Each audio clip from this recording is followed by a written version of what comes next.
வணக்கம். இப்போ ரொம்ப பேர் என்ன பண்ணிடுறாங்கன்னா, சரி திருமண பொருத்தம் பார்க்குறதுங்கிறது சும்மா சாதாரணமானது, 10 பொருத்தம் பார்த்துட்டு போயிடலாம் அப்படின்னு விட்டுறாங்க. இதை விட ஒரு பெரிய கொடுமை என்னன்னா, இந்த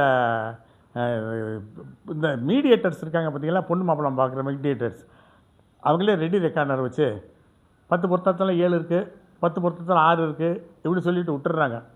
இப்படி போனால் அந்த மாதிரி நடக்கக்கூடிய திருமணங்கள் பூரா சிறப்பாக இருக்கான்னா இல்லை. ஏன் இல்லைன்னா, சரி 10 பொருத்தங்கள் அப்படிங்கிறது என்னென்னா கிரீடா மாதிரி. ஆனால் கிரக அடைவுகள் இருக்குது பார்த்தீங்களா, அந்த கிரக அடைவுகள் எப்படின்னா தலை மாதிரி. இப்போ கிரீடம் இருந்து தலை போயிடுச்சுன்னா என்ன செய்யுது, கிரீடத்தோட ஒன்றுக்கு ஆகாமல் போயிடும். அப்படின்றப்ப நம்ம என்ன பண்ணணும், சரி இந்த 10 பொருத்தங்கள் மட்டும் பார்க்கறது ஒரு முக்கியம் அல்ல, கிரக அடைவுகள் நல்லா இருக்கணும். சரி 10 பொருத்தங்களில் 9 பொருத்தம் நல்லா இருக்கியா, ஆனால் ஜாதகத்தில் அந்த மாப்பிள்ளைக்கோ பொண்ணோ லக்னாதிபதி நீச்சமாகி அட்டமாதிபதி நீச்சமாக இருக்குன்னு வச்சுக்கோங்க, ஆயுள் இருக்காது இல்லையா. 1 வருஷமாக 2 வருஷமாக சந்தோஷமாக வாழ்க்கை நடத்துவாங்க, ஆனால் 2 பேரில் ஒருத்தர் போயிடுவாங்க. அப்போது அவங்க ஒற்றுமையாக இருப்பாங்களா அப்படிங்கிறது பெருசு இல்லை, ஒற்றுமையாக இருப்பாங்களா, பாசத்தோடு இருப்பாங்களா, நல்ல ஆயுளோடு இருப்பாங்களா, அதை பார்க்கணும். தீர்க்க சுமங்கலி பவ அப்படின்னு திருமணத்தின் போது வாழ்த்துறோம். அதுக்கு போய் வாழ்த்துறதுனா சரி, 2 பேரும் சந்தோஷமாக இருந்து ஒற்றுமையாக இருந்து திருமணத்தின் போது கட்டக்கூடிய ஒரு தாலி, 60ஆம் கல்யாண சஸ்யாத்தப்பர்த்தி பூர்த்தியின் போது கட்டக்கூடிய ஒரு தாலி, பீமரத சாந்தியின் போது கட்டக்கூடிய ஒரு தாலி 3, 80வது வயது முடிந்து 81வது வயசில் கட்டக்கூடிய ஒரு தாலி, 85ல் ஒரு தாலி. இந்த 5 தாலியையும் ஒரு பெண் தன்னுடைய கணவன் கையிலிருந்து வாங்கிட்டால் அவள் தான் தீர்க்க சுமங்கலின்னு சொல்கிறாங்க.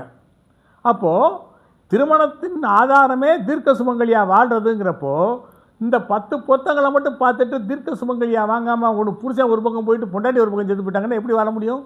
அப்போ 85 வயதுக்கு மேலே பூர்ணமாக வாழ்ந்தால் தான் அந்த நிலை கிடைக்கும். அப்போ இந்த ஜோதிடர்கள் கையில் தான் இருக்கே தவிர மீடியேட்டர்ஸ் கையில் இல்லை. மீடியேட்டர்ஸ் பொண்ணை பார்க்கலாம், மாப்பிள்ளையை பார்க்கலாம், நல்ல ஜோதிடர்கள்ட்ட கொண்டு போய் கொடுத்து பார்க்கணும்.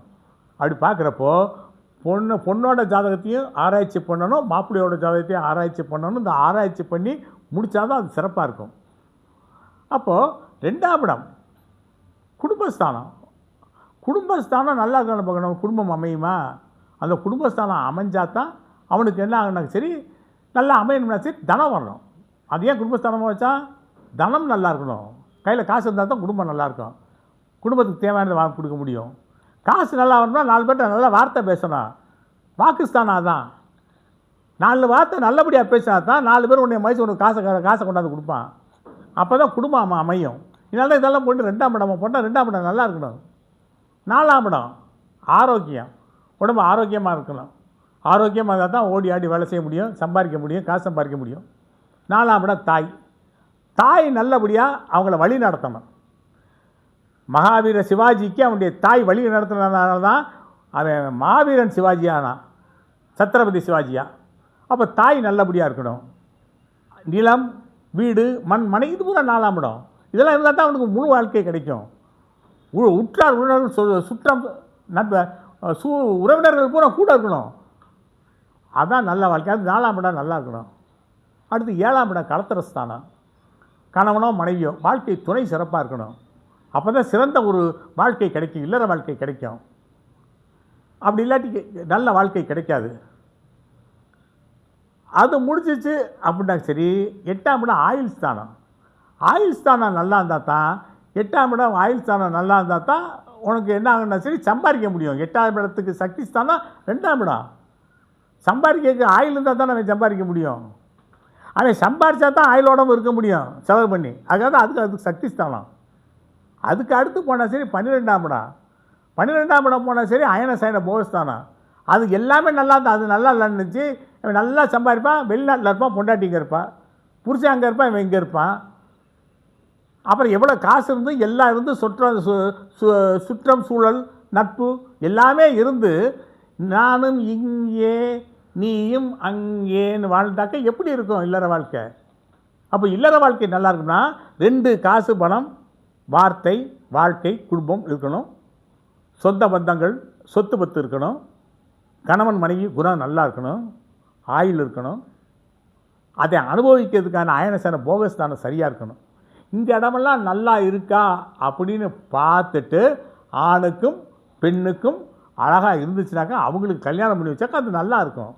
வெறும் 10 பொருத்தம் உங்களுக்கு திருமண வாழ்க்கை அல்ல, கிரக பொருத்தம் தான் திருமண வாழ்க்கை.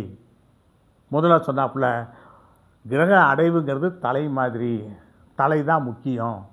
10 பொருத்தங்கிறது அதுக்கு மேலே இருக்க கிரீடம் மாதிரி. கிரீடம் இல்லாட்டாலும் தலை இருந்தால் வாழ்ந்துடலாம், கிரீடம் இருந்து தலை போயிட்டால் வாழ முடியாது. ஆகவே ஜோதிடர்கள் வெறும் 10 பொருத்தத்தை பார்க்காம நல்லபடியாக ஆழ்ந்து இந்த இடங்களையெல்லாம் சரியாக பார்த்து திருமண பொருத்தம் பார்த்து அவங்களையும் காப்பாற்றி அந்த புண்ணியத்தையும் நீங்கள் தேடிக்கிங்கன்னு சொல்லிட்டு என்னுடைய உரையை முடித்துக் கொள்கிறேன். நன்றி, வணக்கம்.